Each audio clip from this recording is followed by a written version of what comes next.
बिस्मिल्लाहिर्रहमानिर्रहीम। MS Access DIT second semester lecture number 2। Topics हैं entity, attributes, character, field, record and files. ये जितने भी टॉपिक्स हैं ये डेटाबेस कंसेप्ट से रिलेटेड हैं और अभी तक हमने प्रैक्टिकल स्टार्ट नहीं किया। पहले डेटाबेस कंसेप्ट का जो पोर्शन है उसको हम कवर करेंगे, उसके बाद इसको जो प्रैक्टिकल यूज़ है वो करेंगे। सबसे पहले ये कि एंटिटी क्या है। एंटिटी को हम कहते हैं कि anything about which we can store data is called entity. अच्छा, इसका मतलब यही है कि एंटिटी हम हर उस चीज़ को कहते हैं जिसका रिकॉर्ड हमने कंप्यूटर में डेटाबेस के अंदर स्टोर करना है। देखें, डेटाबेस जो है वो मुख्तलिफ टेबल्स के कम्बिनेशन से बनती है। मैं रिलेशनल डेटाबेस की बात कर रहा हूँ। आपका जो MS एक्सेस ये रिलेशनल डेटाबेस है। तो रिलेशनल डेटाबेस जो होती है उसके जितने भी टेबल्स होते हैं वही उसके सब कुछ होते हैं, उसके अंदर रिकॉर्ड स्टोर होता है। आप टेबल्स बनाते हो, टेबल्स के अंदर रिकॉर्ड स्टोर करते हो। तो मोस्टली जो होता है, जो एंटिटीज़ होती है वो टेबल्स के नाम होते हैं कि जिनके अंदर रिकॉर्ड स्टोर होगा। फॉर एग्ज़ाम्पल, अगर मैं स्टूडेंट का रिकॉर्ड डेटाबेस के अंदर सेव करना चाहता हूँ तो स्टूडेंट एक एंटिटी है। अगर मैं सिटीज़ का रिकॉर्ड स्टोर करना चाहता हूँ तो सिटीज़ भी एक एंटिटी है। बुक्स का रिकॉर्ड स्टोर करना चाहता हूँ तो बुक एक एंटिटी है। फिर कॉलेज का रिकॉर्ड एंटर करना चाहता हूँ तो कॉलेज भी एक एंटिटी है। ठीक है, बोर्ड है, ठीक है, कोई ब्लैक बोर्ड वगैरह हो गया, उसका रिकॉर्ड एग्ज़ाम का रिकॉर्ड एंटर करना चाहता हूँ, ठीक है, तो वो भी एंटिटी है। मैं चेयर्स का रिकॉर्ड एंटर करना चाहता हूँ तो चेयर भी एक एंटिटी है।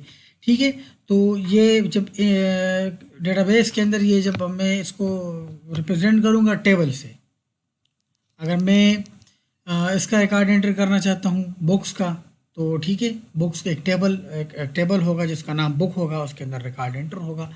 ठीक है, सपोज़ मैं एक एग्ज़ाम्पल लेता हूँ और इस एग्ज़ाम्पल को मैं थ्रू आउट द लेक्चर जो है वो यूज़ करूँगा और मैं इससे आपको समझाने की कोशिश करूँगा मुख्तलिफ टर्म्स, जैसे कि इसके बाद एट्रीब्यूट्स हैं या फील्ड्स हैं या कैरेक्टर्स हैं तो वो क्या होते हैं। तो इस एक एंटिटी को लेता हूँ मैं। फॉर एग्ज़ाम्पल मैं लेता हूँ कि मैं कॉलेज का डेटाबेस है। ठीक है, तो कॉलेज का जो डेटाबेस है, तो कॉलेज के डेटाबेस के अंदर कौन कौन सी एंटिटीज़ आ सकती हैं। कॉलेज के डेटाबेस के अंदर प्रोफेसर्स, स्टूडेंट्स, कोर्सेज, ये सारी एंटिटीज़ आ सकती हैं।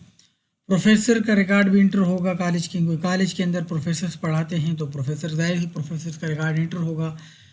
फिर स्टूडेंट भी एक एंटिटी कॉलेज के अंदर आ सकती है। क्यों? क्योंकि स्टूडेंट भी पढ़ने आते हैं तो उनका भी रिकॉर्ड मेंटेन होगा। और इसी तरह कोर्सेज का रिकॉर्ड, बुक्स का रिकॉर्ड, कंप्यूटर्स का रिकॉर्ड, या कॉलेज की जो और प्रॉपर्टीज़ हैं, चेयर्स वगैरह हो गई, ठीक है, कॉलेज के अंदर टेबल हो गए, स्टूल हो गए, ये सारे रिकॉर्ड आप इंटर कर सकते हो।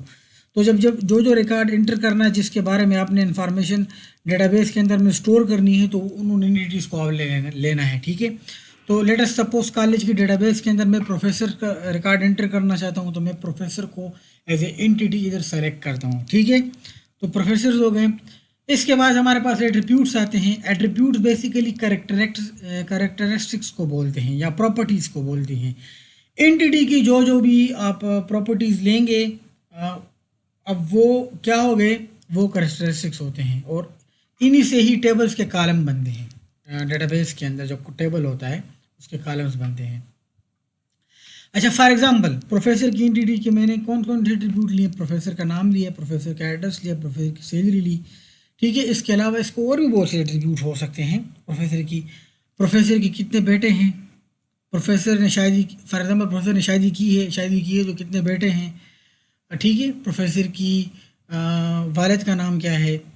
ठीक है, इसके अलावा प्रोफेसर के कितने कज़न्स हैं, ये सारी इसके एट्रीब्यूट हो सकते हैं। लेकिन मैंने वो नहीं लिए और वो लेने भी नहीं चाहिए। ठीक है, क्योंकि रिकॉर्ड जो रिकॉर्ड आपके रिलेटेड हो, जिसके बारे में अब कॉलेज के रिलेटेड प्रोफेसर्स के सिर्फ प्रोफेसर का नाम चाहिए मुझे, प्रोफेसर का एड्रेस चाहिए, प्रोफेसर की सैलरी चाहिए, ये इस टाइम पे मुझे इसकी या ये कौन सा सब्जेक्ट पढ़ाता है, सब्जेक्ट इसका कौन सा है, इसकी क्वालिफिकेशन कितनी है, ये रिलेटेड एट्रीब्यूट्स हैं।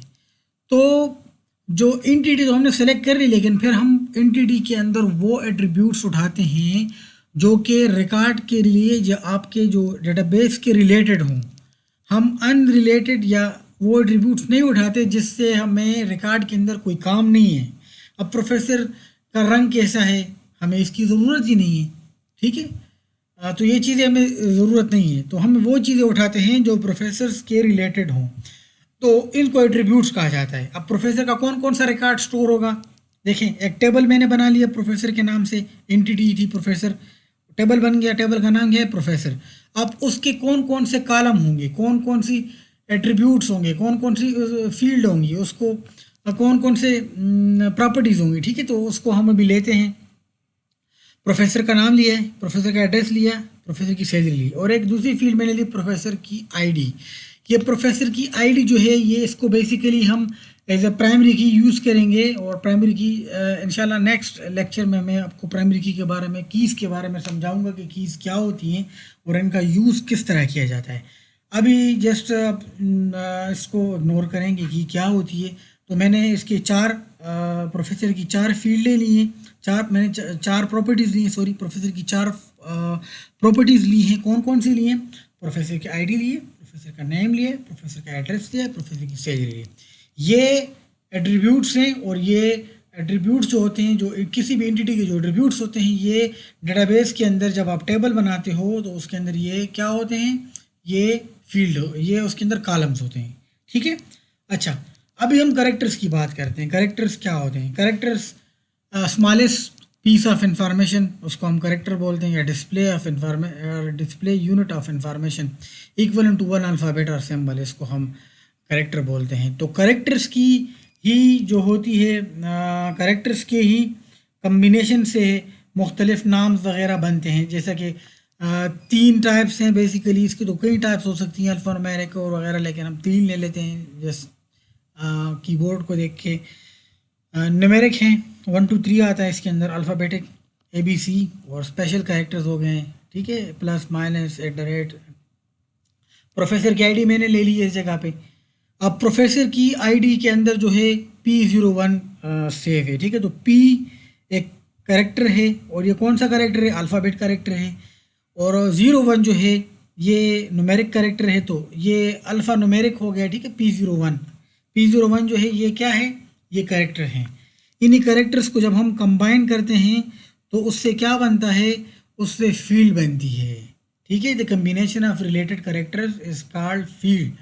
फील्ड जो होगा जो सिंगल पीस ऑफ इंफॉर्मेशन होता है एक रिकॉर्ड के अंदर, जैसे कि प्रोफेसर की जैसे कि एग्जांपल है टॉम, अली और पेशावर, ठीक है। तो इस तरह जो प्रोफेसर का टेबल जो मैंने लिया है, जो एंटिटी है उसके अंदर देखो, ये ऊपर एट्रीब्यूट्स हैं, प्रोफेसर आईडी, फिर इसके अंदर ये जो है P01 ये क्या है, ये करेक्टर है, 2 करेक्टर हैं, ठीक है, 3 करेक्टर्स हैं, P और 01 जो है ये न्यूमेरिक है, और P जो है अल्फ़ाबेटिक है, ठीक है। तो इनको जब हम कंबाइन करते हैं P01 को, तो इससे फील्ड बन जाती है, क्या बन जाती है, फील्ड। फिर इस तरह ये दूसरा जो है प्रोफेसर का नाम, अब देखिए ज़ीशान एक प्रोफेसर है, उसका नाम है, तो ये ZEESHAN, ठीक है। ये मुख्तलिफ अल्फ़ाबेटिकल कैरेक्टर्स को कंबाइन करके उससे नाम बनाए, तो ये एक फ़ील्ड बन गई है, ठीक है। फिर पेशावर सिटी एक फ़ील्ड है, पेशावर सिटी के इसके अंदर जो प्रोफेसर सिटी जो है, ठीक है, प्रोफेसर का जो एड्रेस है, ठीक है। फिर इस तरह प्रोफेसर की सैलरी जो है 1 लाख है, ठीक है। तो ये भी एक फ़ील्ड है, और ये फील्ड बनी है किससे, करेक्टर से बनी है, तो इसको हम फील्ड बोलते हैं बेसिकली। इनको हम बेसिकली फील्ड बोलते हैं। अभी हम रिकॉर्ड्स की बात करेंगे। रिकॉर्ड जो होते हैं, रिलेटेड फील्ड को जब हम कंबाइन करके एक रो बन जाती है, तो उसको हम या टपल या रो ऑफ द टेबल बोलते हैं, ठीक है। ये एक फॉर एग्जांपल ये मुकम्मल टेबल है, ये टेबल जो है प्रोफेसर का है, प्रोफेसर एक एंटिटी थी, ठीक है। उस एंटिटी से हमने 4 एट्रीब्यूट्स लिए, कौन कौन से एट्रीब्यूट लिए, professor ID, professor name, professor city, professor salary. तो एट्रीब्यूट से क्या बना, कॉलम्स बन गए।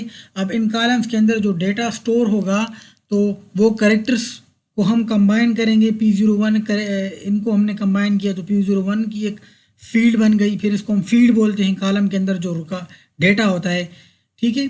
इसके अंदर फिर ज़ीशान नेम, ये भी मुख्तलिफ अल्फ़ाबेट्स को इकट्ठा करके हमने एक फील्ड बनाई जिसको ज़ीशान बोलते हैं, ठीक है, जिसका नाम ज़ीशान है। फिर इस तरह पेशावर है, ठीक है, इस तरह हो रहा है। तो ये जो कंप्लीट अब देखें तो P01 जिशान पेशावर और 1 लेक, ठीक है, ये एक रिकॉर्ड बन गया है, ये कंप्लीट एक रिकॉर्ड बन गया। इस तरह आप जब रजिस्टर के अंदर टेबल्स के अंदर आप लिखते हो, रजिस्टर को उठाते हो, जो आम कॉपी के अंदर कुछ लिखते हो तो वो भी आप रो की फॉर्म में लिखते हो, तो इस तरह रो की फॉर्म में पढ़ते हो। तो देखो ये एक रिकॉर्ड है। इस तरह नीचे दूसरा भी एक रिकॉर्ड है, ठीक है, ये दूसरे प्रोफेसर है कोई, ठीक है, उसका रिकॉर्ड है। तो ये कंप्लीट एक रिकॉर्ड, इसको हम रिकॉर्ड्स बोलते हैं। जब हम मुख्तलिफ रिलेटेड फील्ड उसको कहते हैं कि आपने उसी टेबल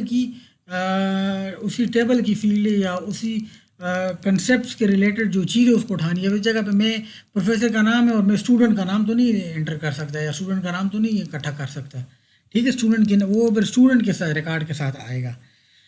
अच्छा, फिर फाइल है, फाइल उस कंप्लीट रिकॉर्ड को बोलते हैं। उस कंप्लीट, फॉर एग्जांपल मेरे पास 3 प्रोफेसर का रिकॉर्ड एक टेबल के अंदर, तो ये एक फाइल है, इसको हम फाइल बोलते हैं। Related combination of related records is called file, ठीक है। जो पूरा टेबल होता है जिसके अंदर देखो ये आपको नज़र आ रहा होगा, ये पूरा टेबल है, इस पूरे टेबल के अंदर 3 प्रोफेसर का रिकॉर्ड है, तो ये एक फाइल हो गई, ठीक है। समझ आ गई, अंडरस्टैंड? ये बहुत आसान है, ठीक है, इसमें कोई इतना ज़्यादा मसला नहीं है। ये छोटे छोटे कंसेप्ट है जो आपने सीखने होते हैं।